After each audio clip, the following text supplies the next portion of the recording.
इसी बंगाल की भूमि में हुए। जन्म से मुस्लिम थे, लेकिन भगवत कृपा उनके ऊपर हो गई, उनको उपाधि दी गई। जैसे लोगों के आगे परम पूजनीय श्री श्री लगाया जाता, ऐसे गौड़िया वैष्णव संप्रदाय में हरिदास ठाकुर को नामाचार्य कहते हैं। 3 लाख नाम रोज करते थे। तो जब मुस्लिम राजा को पता चला कि ये हमारे कुल खानदान का होते हुए भगवान का भजन करता है, हिंदुओं के देवता को गाता है, समझाया बुझाया, नहीं माने तो फिर कहा कि इसको मृत्यु दंड दो। तब किसी सेनापति ने कहा कि बोले मृत्यु दंड तो बहुत सरल होगा, इसको फांसी पे लटका देंगे, इसको क्या 2-4 मिनट दर्द होगा।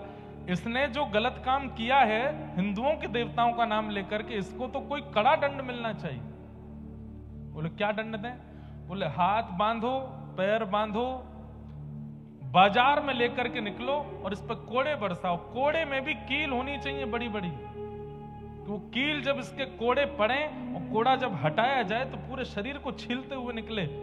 राजा बोले उससे क्या होगा? बोले बाजार में जब बच्चा बच्चा इसको देखेगा, लोग इसको देखेंगे, तो कल को कोई भी, अरे मुस्लिम तो क्या, दूसरी जाति के क्या, हिंदू भी अपने देवता का नाम लेने में घबराएंगे जब देखेंगे कि ये दंड मिल रहा है। तो राजा ने कहा यही ठीक है।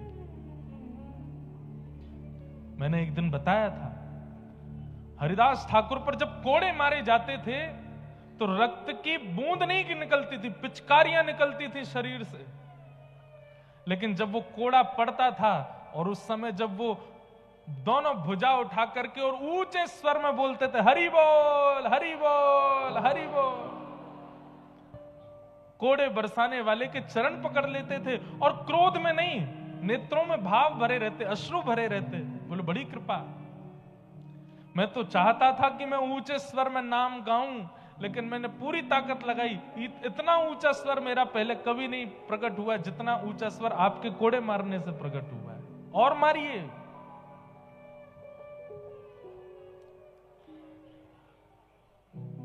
प्रसंग आता है कि जब भक्त के ऊपर पीड़ा आती है और भक्त जब क्षमा करने लगता है तो ठाकुर जी फिर बदला लेने के लिए आते हैं। और यह बात निश्चित है, करके देख लीजिएगा। अगर आप भजनानंदी हो, अगर आप वैष्णव हो, आपके साथ कोई अनुचित कृत्य करता है, क्षमा कर दीजिए। ठाकुर जी ऐसा जवाब देते हैं उस व्यक्ति को फिर कि वही आएगा आपके चरणों में।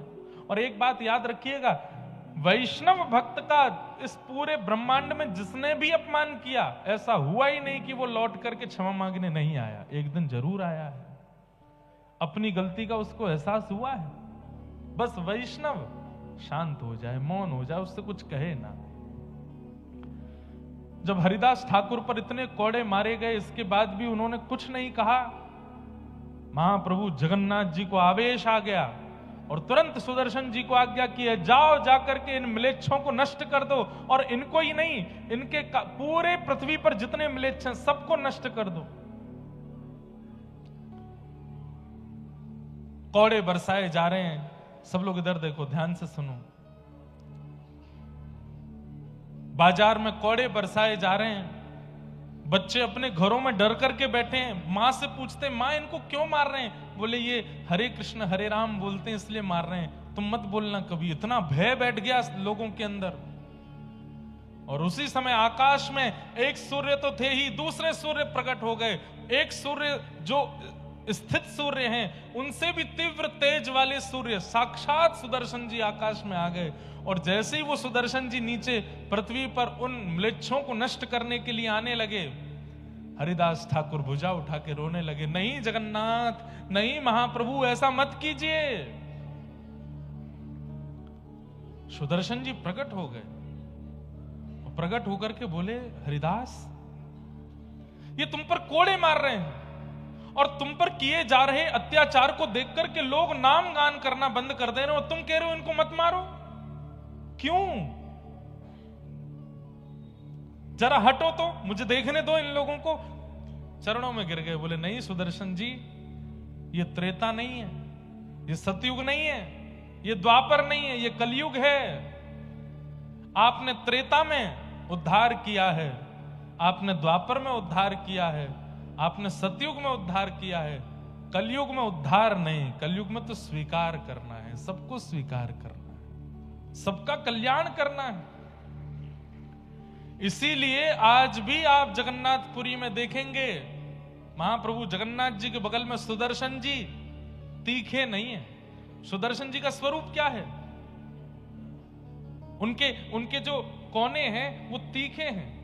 उनका जो स्वरूप है, आज नील चक्र का आप दर्शन करेंगे जगन्नाथ मंदिर के ऊपर, नील चक्र खूब तीखा है। अगर वो नील चक्र जोर से घूमने लगे, किसी के नगर उड़ाने की सामर्थ्य नील चक्र में है। लेकिन महाप्रभु जगन्नाथ जी के बगल में जो सुदर्शन जी विराजमान है, लोगों ने दर्शन किए कि नहीं पता नहीं, वो एक दंड के रूप में बैठे हैं। दंड के रूप में सुदर्शन जी का वो स्वरूप नहीं है। क्यों? क्योंकि कलिकाल में इन भक्तों ने ठाकुर जी से प्रार्थना की कि यहां पर संहार नहीं करना है, यहां पर उद्धार नहीं करना है, यहां तो हर किसी को स्वीकार करना है। सुदर्शन जी महाराज शांत हो गए। महाप्रभु जगन्नाथ जी से जाके बोले हरिदास ठाकुर ही नहीं मारने दे रहा है। महाप्रभु जी बोले ये मेरे भक्त हैं, ये अपने ऊपर अत्याचार करने वालों को भी क्षमा कर रहे हैं। बोले ये कलिकाल के भक्त हैं। ऐसे नामाचार्य हरिदास ठाकुर। फिर उनके बड़ी सुंदर कथा है कि इतना मारा फिर भी उनकी मृत्यु नहीं हुई। तो उन सैनिकों को लगने लगा कि ये तो मर नहीं रहा है, और अगर ये नहीं मरा तो राजा हमको मार देगा। तो उनकी पीड़ा देख करके हरिदास ठाकुर बोलने लगे क्या बात है? बोले तू मरता नहीं है और तू नहीं मरेगा तो राजा हमको मार देगा। तो हरिदास ठाकुर बोले चिंता नहीं करो, मैं अभी मर जाता हूं। लेट करके अपने आप प्राण त्याग दिए और बोले अब आप राजा से जाकर के कह दो कि मैं प्राण त्याग चुका हूं। ऐसे हरिदास ठाकुर नामाचार, नाम 3 लाख नाम रोज करते थे। कोड़ों से नहीं मरे, हर प्रकार की योजनाएं बना ली, फिर भी उनकी मृत्यु नहीं हुई। और उनके जीवित रहने से लोगों के अंदर नाम का प्रभाव बढ़ता जा रहा था। भले ही लोग प्रकट रूप से नाम नहीं गाते थे, लेकिन एकांत में जाकर के हरिदास ठाकुर का स्मरण करके नाम करते थे कि नाम का प्रभाव है हरिदास ठाकुर का।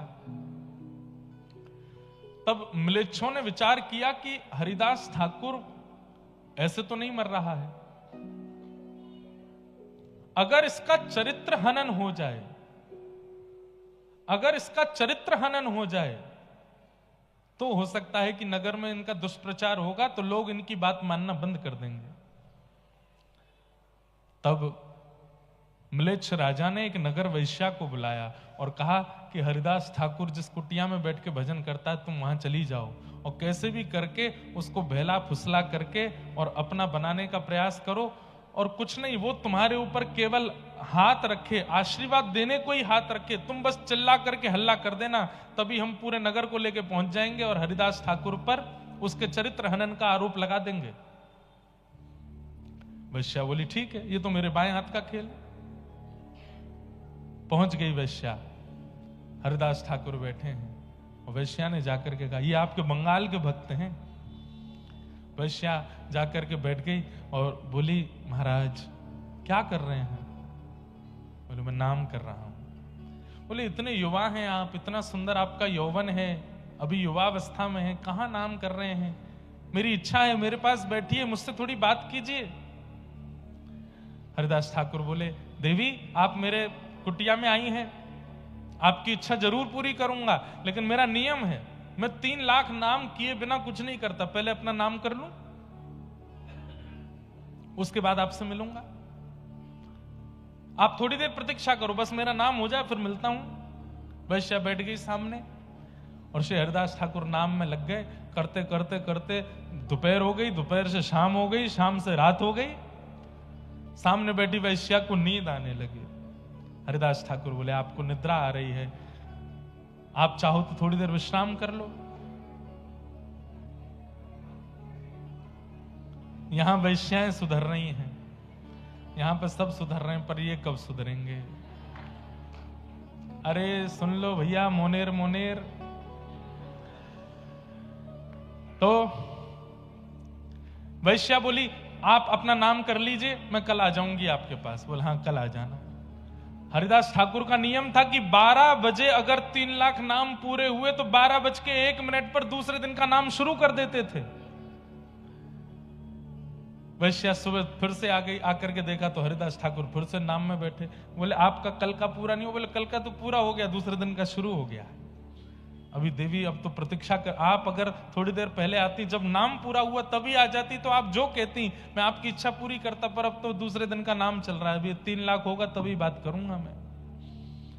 वैश्या फिर बैठ गई सामने, जपते जपते जपते। हरिदास ठाकुर नाम नहीं जप रहे हैं, प्रत्येक नाम में प्रार्थना कर रहे हैं कि हे जगन्नाथ, मेरे इस नाम का बल, मेरे इस नाम का प्रभाव, मेरे इस नाम का पुण्य इसको दे देना। ये इतनी सुंदर है, इतना अच्छा गाती है, इतने सुंदर इसके नेत्र हैं, इतना सर्वांगीण इसका सुंदर मधुर है, अगर ये सर्वांगीण अंग से आपका नाम गाएगी तो आपको प्राप्त कर लेगी। मेरे इस नाम का प्रभाव नाथ इसके हृदय को पवित्र कर देना। दूसरा दिन भी निकल गया। वैश्या रात्रि में बोली मैं जाती हूं, कल फिर आऊंगी, मुझे सही समय बताओ कितने बजे नाम पूरा होता है? बोले मुझे समय तो नहीं पता, पर तुम आ जाना सुबह भोर में, मंगला में आ जाना, सुबह सुबह 4 बजे आ जाना। ठीक है। अगले दिन तीसरे दिन वैश्या 4 बजे पहुंच गई। हरिदास ठाकुर तीसरे दिन का नाम प्रारंभ कर चुके थे। बोले अब तो देवी प्रारंभ हो गया, अब तो ये पूरा। तब उस वैश्या के मन में ये आया कि मेरा रूप इतना सुंदर है, मैं जिसको देख लेती हूं वो मेरे पीछे खिंचा चला आता है, और मैं 3 दिन से इनके यहां आ रही हूं, ये क्या 2 अक्षर का नाम है जिसके पीछे ये मेरी ओर नहीं देख रहे हैं?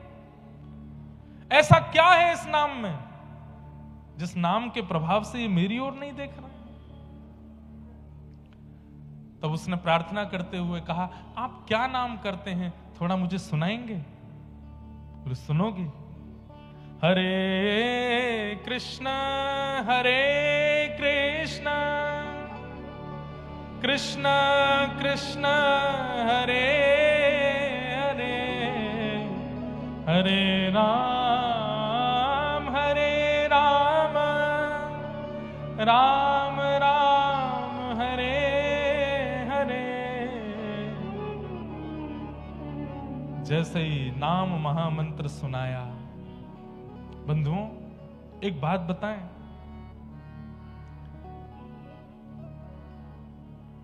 सामान्य कोई व्यक्ति अगर महामंत्र बोलेगा, जो नियम नहीं करता, जो पवित्रता नहीं रखता, जो शुद्धि नहीं रखता, जिसका अंतःकरण शुद्ध नहीं, जिसका खान पान शुद्ध नहीं, उसका नाम बोलने से सामने वाले पे प्रभाव नहीं पड़ेगा। लेकिन अगर कोई नामनिष्ठ हो, जिसका तन भी पवित्र है, मन भी पवित्र है, जीवन भी पवित्र है, सर्वांगीण अंग पवित्र है, वो स्वर में, बेस्वर में, बेताल में भी अगर नाम बोल देगा तो सामने वाले का चित्त पिघल जाएगा। और इसका एक प्रमाण बताएं, जैसे उस वैश्या ने ये नाम सुना, वो नाम सुनकर के आश्चर्यचकित होकर के हरिदास ठाकुर को देखने लगी, तुरंत उठ करके अपने घर चली गई। आज तक उसको अपना कृत्य पाप नहीं लगता था। बहुत ध्यान से सुनिएगा, उस वैश्या को अपना कृत्य पाप नहीं लगता था। उसको लगता था ये तो पैसा कमाने के लिए सब लोग करते हैं कुछ ना कुछ, मैं ये करती हूं, इसमें बुराई क्या है। लेकिन आज पहली बार उसको पाप बोध हुआ। क्या समझे?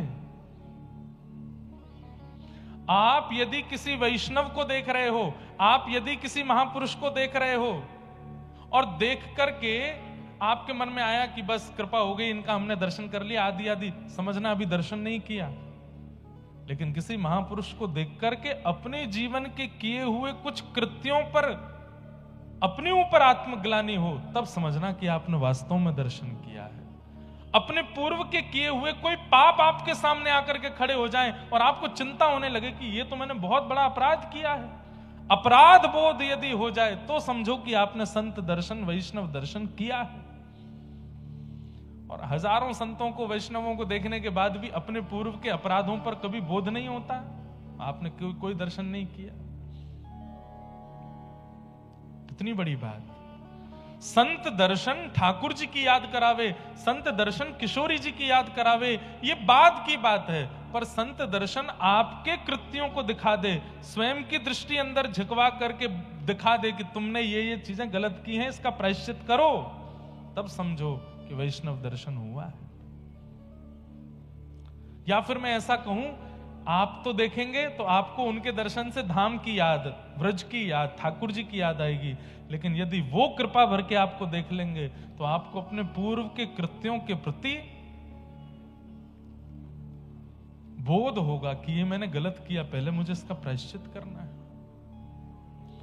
आज वो वैश्या रो रही है, इतना वो जीवन में कभी नहीं रोई, फूट फूट करके रो रही है, और एक एक क्षण उसको याद आ रहा है कि मैंने अपने तन को बेचा, मैंने कितने लोगों के घर उजाड़ दिए, मैंने कितने पुरुषों का जीवन बर्बाद कर दिया, कितनी माताओं का जीवन नष्ट कर दिया। आज उसको इतनी आत्मग्लानि होने लगी, इतनी आत्मग्लानि, अब तो वो कुटिया से बाहर, अपने घर से भी बाहर निकलती है तो मुंह छुपा के निकल रही है। और बस पहुंच गई हरिदास ठाकुर के पास।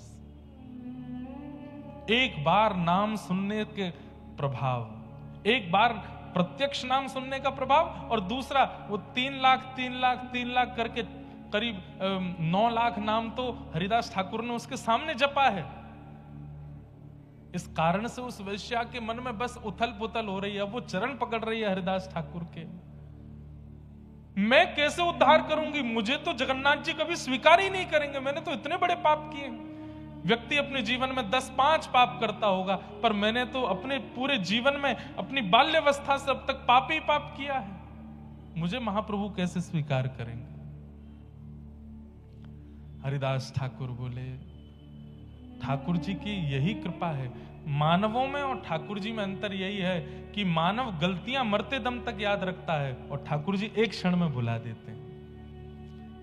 हम मानवों का स्वभाव कैसा है, कोई व्यक्ति हमसे सॉरी भी बोल देता है ना, तो ठीक है, लेकिन मन में रखते हैं कि नहीं इसने ऐसा किया था।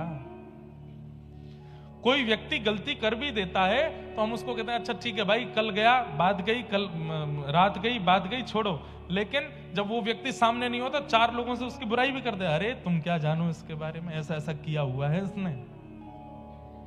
पर ठाकुर जी का स्वभाव कैसा है, एक बार व्यक्ति जब भुजा उठा करके कहता है कि हे नाथ मुझसे अपराध हो गया, अब आज के बाद नहीं करूंगा, संकल्पित होके, ठाकुर जी कहते हैं भूल गया मैं, मुझे याद ही नहीं तूने किया क्या था, बस अब आगे मत करना। ऐसा ठाकुर जी का स्वभाव। हरिदास ठाकुर बोले,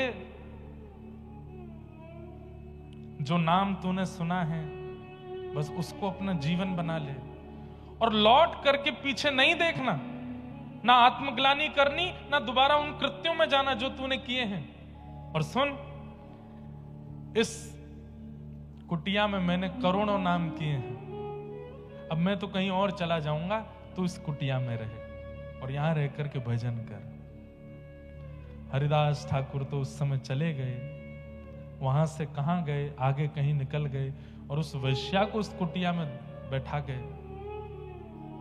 वहीं बैठ करके वही नाम प्रारंभ कर दिया उस वैश्या ने, जिसका रूप देख करके काम प्रकट होता था लोगों के चित्त में। आज उसका रूप लावण्य ऐसा कि जब वो कुटिया से निकलती है तो हजारों संतों की तादाद में लोग उसको दर्शन करने के लिए आते हैं, क्योंकि उसको देख करके अब महाप्रभु जगन्नाथ प्रकट होते हैं चित्त में। नाम का प्रभाव। बंधुओं, आपकी उपस्थिति सामने वाले के चित्त में क्या अनुभव कराती है, इससे भी पता चलता है कि आप कैसे हो। आप कहीं जाते हैं तो लोगों के चित्त में आता है बड़ा पैसा वाला है, बहुत पैसा है इसके पास। आपकी उपस्थिति किसी के चित्त में क्रोध को उत्पन्न करे, ये तो ऐसा है, इसने हमारा बंटाधार कर दिया, पूरी कॉलोनी के लोग इससे परेशान हैं, क्रोध प्रकट करना है। किसी के चित्त में आपकी उपस्थिति किसी के चित्त में काम को प्रकट कर रही है, क्रोध को प्रकट कर रही है, लोभ को प्रकट कर रही है, तो इसलिए आप संसारी हो। लेकिन आपकी उपस्थिति होते ही सामने वाले का चित्त निर्मल हो जाता है, नेत्र सजल हो जाते हैं और ठाकुर जी का पावन स्मरण उसके चित्त में होने लग जाए, तब समझो कि आपकी भक्ति अब हो रही है। हरिदास ठाकुर के जीवन की एक बात और, वे जब रात्रि का समय होता था तो भुजा उठा करके और ऊंचे स्वर में नाम गुणगान करते थे ठाकुर जी का। किसी ने आकर के टोका, बोले कि सोते नहीं हो, हमको भी नहीं सोने दे, इतना तेज तेज क्यों बोलते हो, मन में कर लो। अभी हमने मोनेर बात करी, लेकिन हरिदास ठाकुर का कारण ऊंचे स्वर में नाम जप इसलिए नहीं करते थे कि लोग जाने कि देखो मैं भक्त हूं। उन्होंने बताया कि मैं ऊंचे स्वर में नाम जप क्यों करता हूं, बोले मैं मन ही मन करूंगा तो मेरा उद्धार होगा, और मैं ऊंचे स्वर में करूंगा तो मानवों का नहीं, कितने कीट पतंग जीवाणु इस हवा वायुमंडल में डोल रहे हैं, वे भी नाम सुनकर के तर जाएंगे, इसलिए ऊंचे स्वर में करता हूं। सबका कल्याण, सबका उद्धार।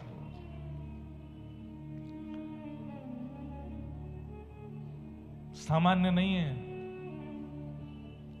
नाम निष्ठ हो जाइए। कलयुग में ये नाम ही कल्याण करने वाला है, नाम ही उद्धार करने वाला है। और वह नाम भी कैसे, जैसे बहुत प्यासा व्यक्ति जब पानी पीता है तो प्रत्येक घूंट अगली घूंट की और इच्छा प्रकट करती है कि वो भी मेरे अंदर आवे ताकि मेरी प्यास बुझे। नाम भी ऐसा ही होता है, एक बार कह दिया हरे कृष्ण तो दूसरा हरे कृष्ण बोलने के लिए आप इतने उत्सुक हैं, तीसरा हरे राम बोलने के लिए उससे भी ज्यादा उत्सुक हैं, चौथा हरे राम बोलने के लिए उससे भी ज्यादा उत्सुक हैं। हरे हरे बोलते बोलते तो नेत्रों से अश्रु निकल जाए, ऐसी उत्कंठा नाम के प्रति हो जाए, तब नाम प्रभावशाली। उत्सुकता भक्ति में बहुत जरूरी है, एक्साइटमेंट। अगर आप उत्सुक नहीं हैं तो आपका नियम क्रम व्रत अनुष्ठान परिक्रमा सब व्यर्थ है। उत्सुकता, जैसी उत्सुकता यहां कथा सुनने की लोगों में है, जैसी उत्सुकता भीतर बैठने की लोगों में है, जैसी उत्सुकता एक एक शब्द को श्रवण करने की लोगों में है, ऐसी उत्सुकता केवल कथा नहीं हर भगवत संबंधी कार्य में हो जाए। आपकी ये उत्सुकता ध्रुव की तरह 5 महीने में ठाकुर जी का अनुभव करा देगी। केवल